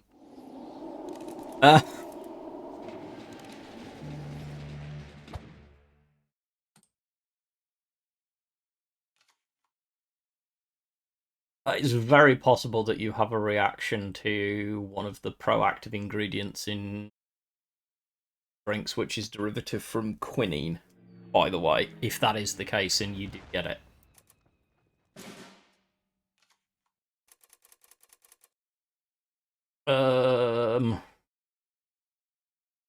Yeah, that's the thing.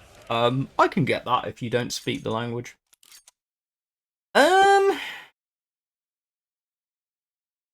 We're getting closer and closer to actually being able to do something about this, so we're going to just eat HQ damage. And celebrate. Okay, so this should be relatively good news if we can just survive. We have tools in hand, and we should be able to spawn a ridiculously large first responders.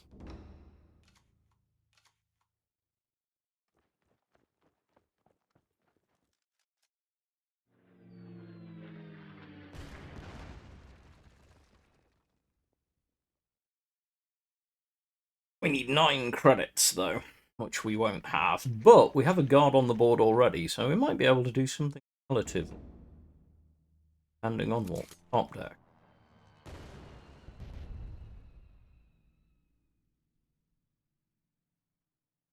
Hey, Colour. Okay, so it's an imperfect world. No, it's not. 7, 9, 10, swings twice, so 3, 4, 5, 6, 7, 8.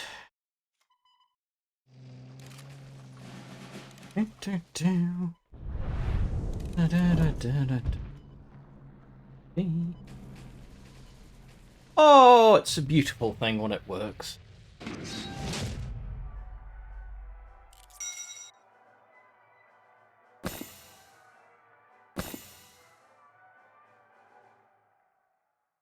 If it makes you feel any better, Bubbles, you're not alone in just reflex drinking. I once got very, very sick because while I was round at someone else's house, enjoying tabletop RPG, I accidentally picked up and drank some of someone's barley water, which, given my severity of celiac disease, ended very badly.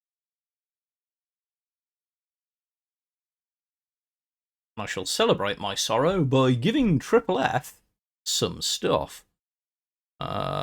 Congratulations, you won the giveaway.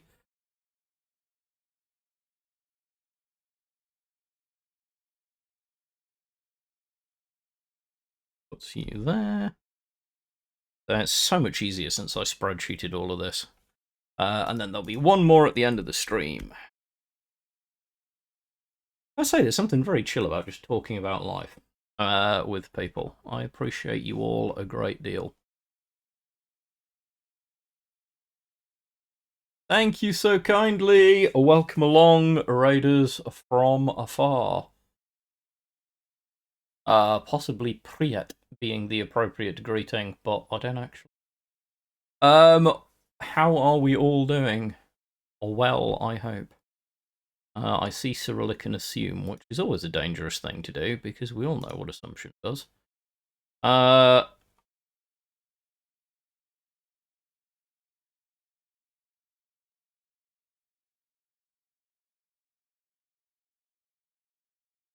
Let's see if I've learned how to actually do this. There you go. Thank you kindly for the raid. I learned how to do a thing after nearly a year of. So, I mean, the deck I'm currently playing, I personally have been enjoying, but it's depends on your definition of interesting. This is I'm on a budget account, so I'm on a new player account, so I have a limited collection, and we're currently messing around with a kangaroo transport OTK deck. It's very fun.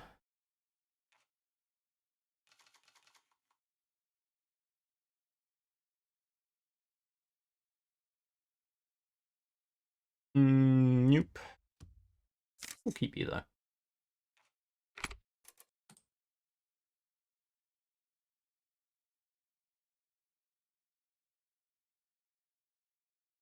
But yeah, so unironic tabletop gaming talk tomorrow will be spent partly in internal testing for 1939, but also partly preparing to run tomorrow evening tabletop Dungeons and Dragons.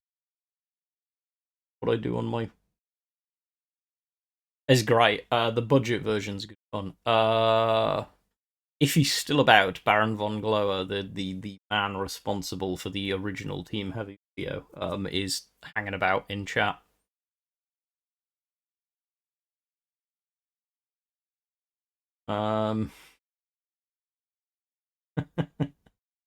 You know as well as everyone else that I absolutely can't. If I could, I would.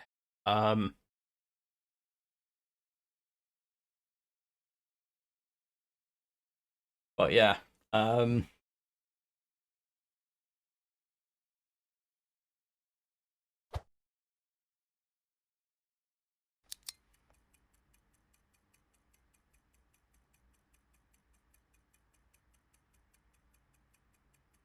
mean, to be fair, there's a very good phrase, which is there are two things in the world that, quoting from The West Wing, there are two things in the world you never want people to see how they're made: laws and sausages. I would agree. I would add card games to that list. The discussion, it's very messy until you actually dial down to something. Because an awful lot of it is actually figuring out what the intent is and then adjusting what it is that you're testing for to the intent of the thing. Yeah, I mean,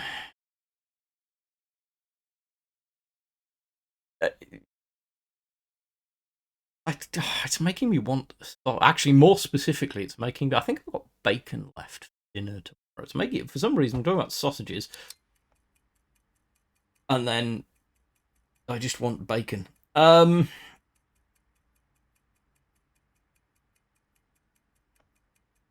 Please don't rope. Don't be that person.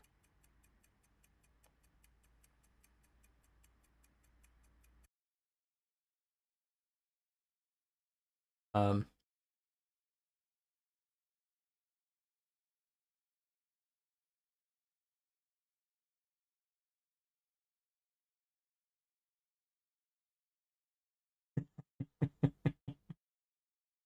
NDAs are a thing. We'll just draw some cards because our opponent is. I do play draft. I don't on my main account because I have basically a full collection, so there's no benefit to that. I've played quite a few. I've played through like 2 of my draft tickets and paid to be in at least one on this new player account. They're an excellent way to draft. Is a really good way to expand your collection once you understand how to do it well. Because it's a very consistent way of gaining access to rewards and cards that you need. So I very much enjoy draft. I also enjoy the process of having to take a deck that is and get the best out of it. That to me is interesting. I play a few. I'm not the most prolific draft goblin in the game. I'll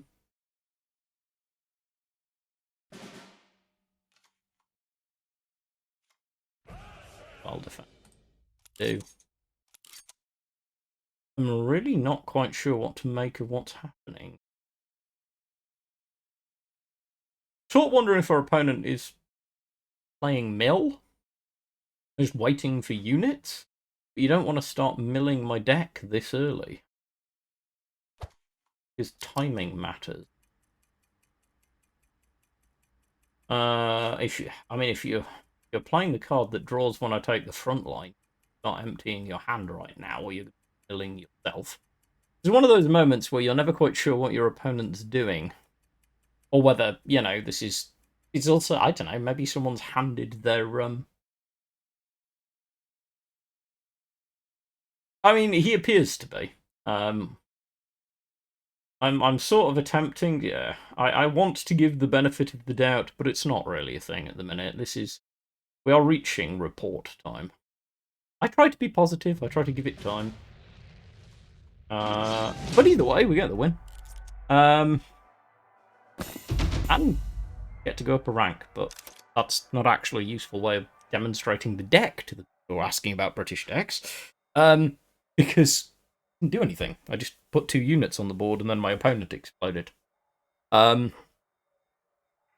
Which is sad, really. But yeah, this has been a chill stream, just chatting to people about life.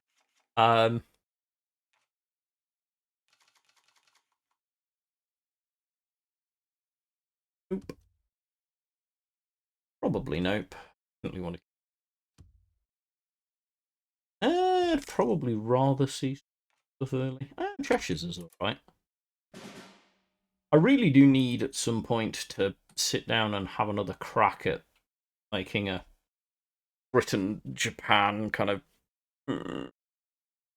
in a workout deck and see if it's good at any level, because for the most part it really isn't.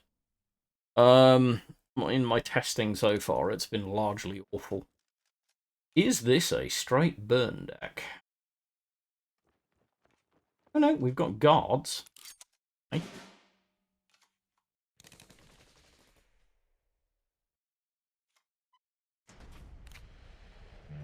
HQ defense and draw. Thank you.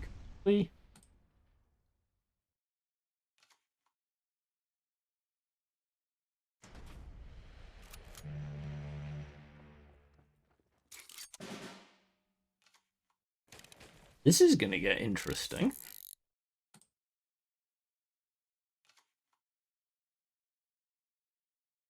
So weirdly, we don't like guard spam as a matchup.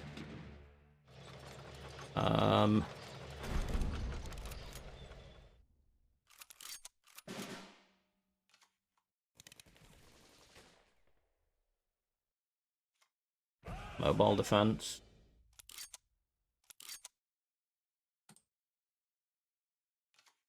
And then we shall.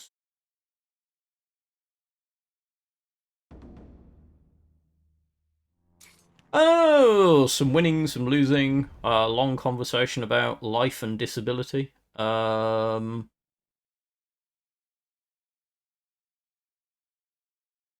Just me. Hoving forth with sorts of random opinions.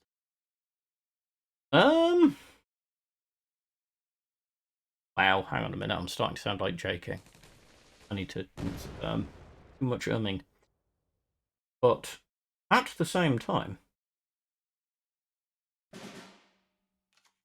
how do I want to do this? Black Prince? Oh, the worst one. Black Prince. Snowstorm. We might actually win this in the weirdest way possible at this point, because they're not doing anything about the Cheshire Red. They really do need to do something about if they don't want to just die. That. There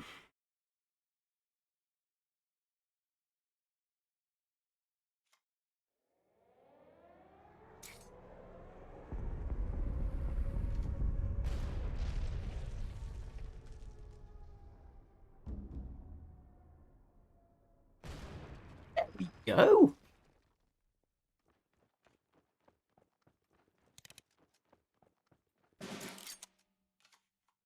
Interesting.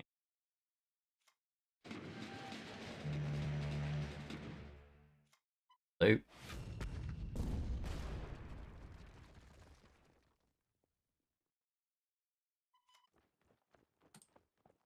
right.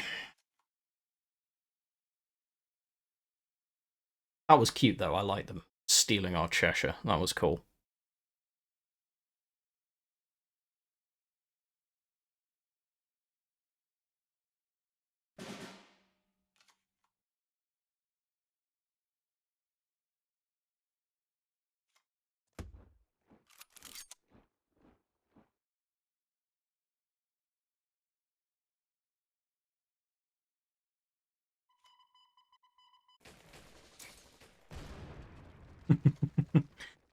Just Cheshire rather than treasure, I'm afraid. Although I do treasure my Cheshire regiment. Okay, this is the weirdest deck I've. That's okay. I don't mind. So close. 2, 3, 4, 5, 6. No, we're not so close. We've won.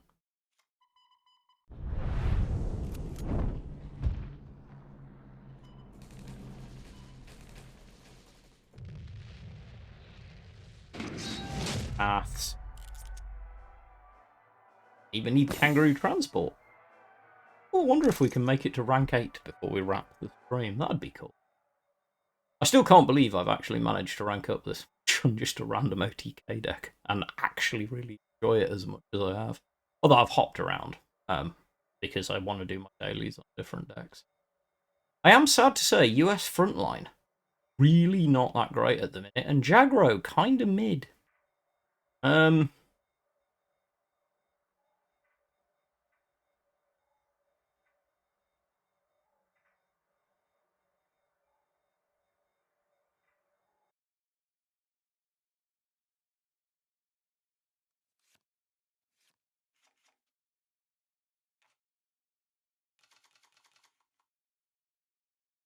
The big question is, where's Dave?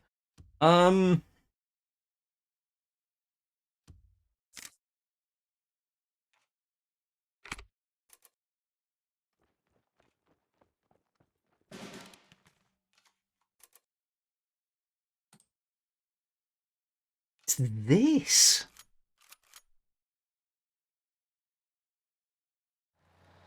I played this today, I think.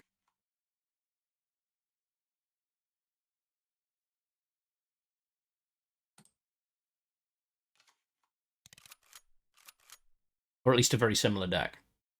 It's all about finding ways to buff that one.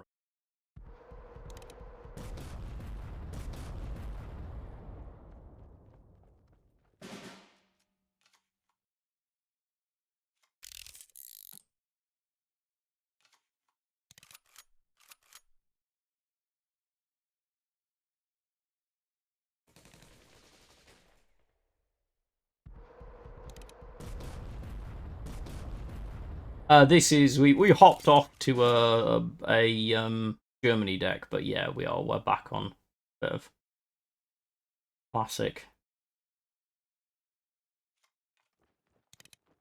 savagery enjoyment, if I'm completely honest. But I hopped back because someone asked about Britain decks. Oh, What have I played this? I've played this and I've played my unitless Germany-US deck, which I still maintain is really good fun.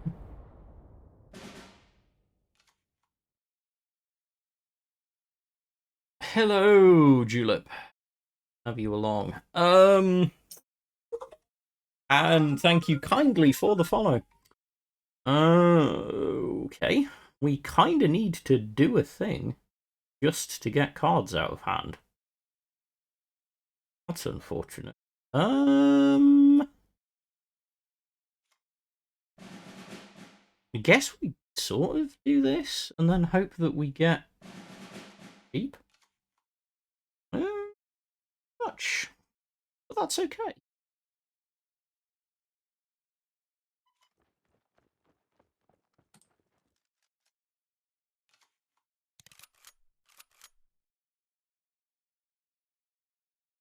There are a number of things I'd like to see. There's the Air Corps ferrying.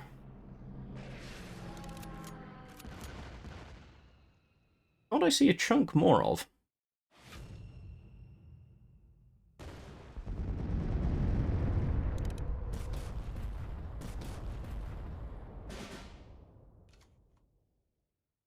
So, pin the bomber. Do the necessary. For one card. Not the card that we want to see. So this is the long way round, which is the downside of decks like this. Meanwhile, don't forget that at the end of the stream, there will be the last giveaway of the evening.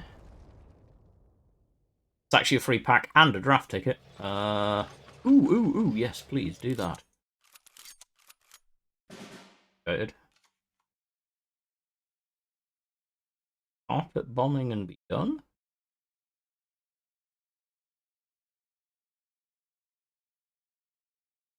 It's suboptimal.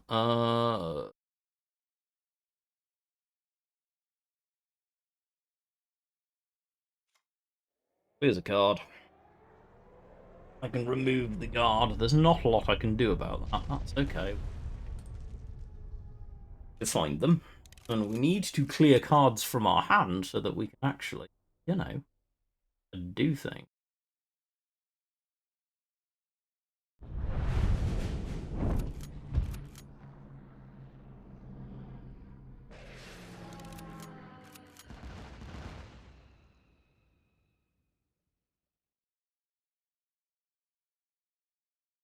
Please let me top deck in trench.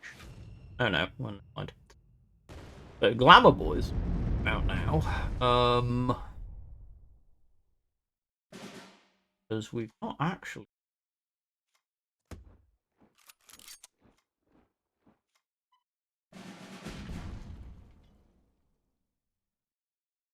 Oh.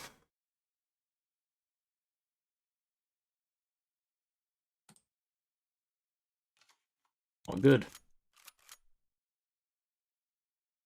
Not good at all. Hey, it happens.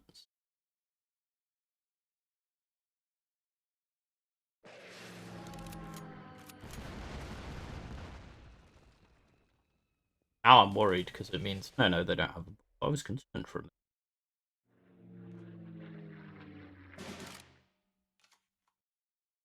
I kill this.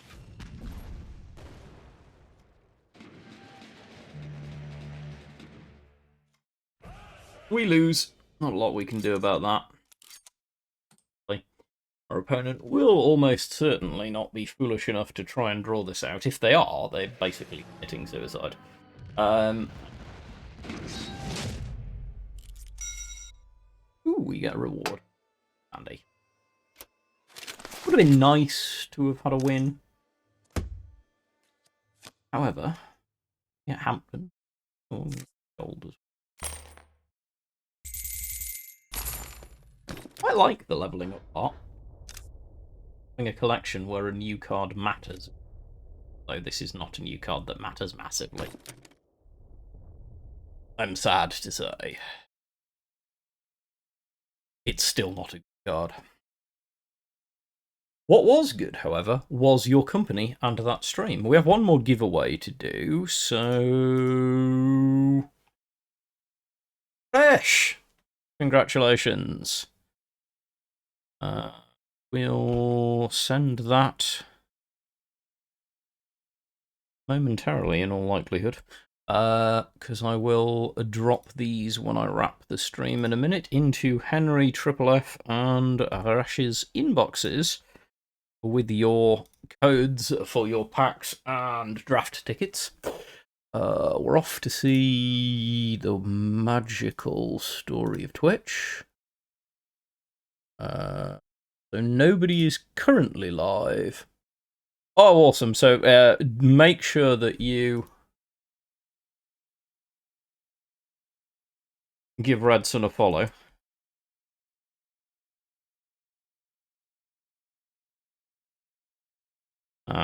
And go catch their stream.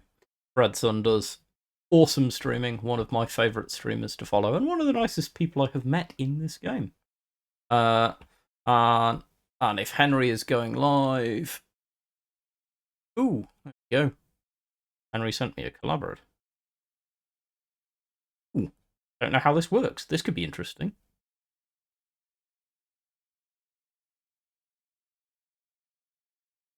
I have no idea what we're doing.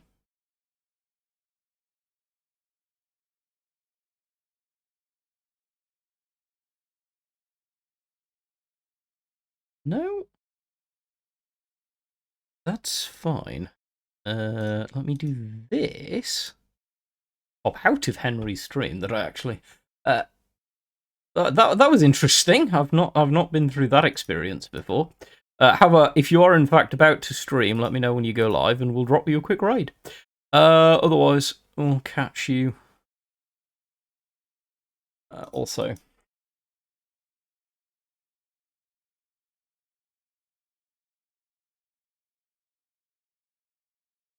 You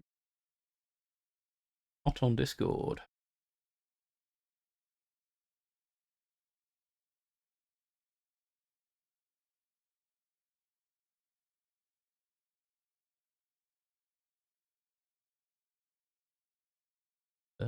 Let's find out. Reloading my Twitch home. It's not helping. Yes, you are. Right. Excellent. And I'm being heard on your stream. How is that happening?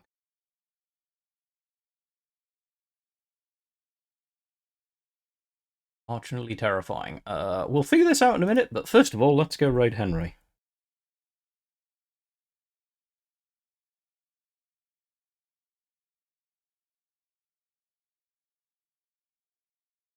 It's all gone a bit weird. I mean, it's an invalid username. What is... Oh, because I can't spell. That's fine. Sorry, Henry.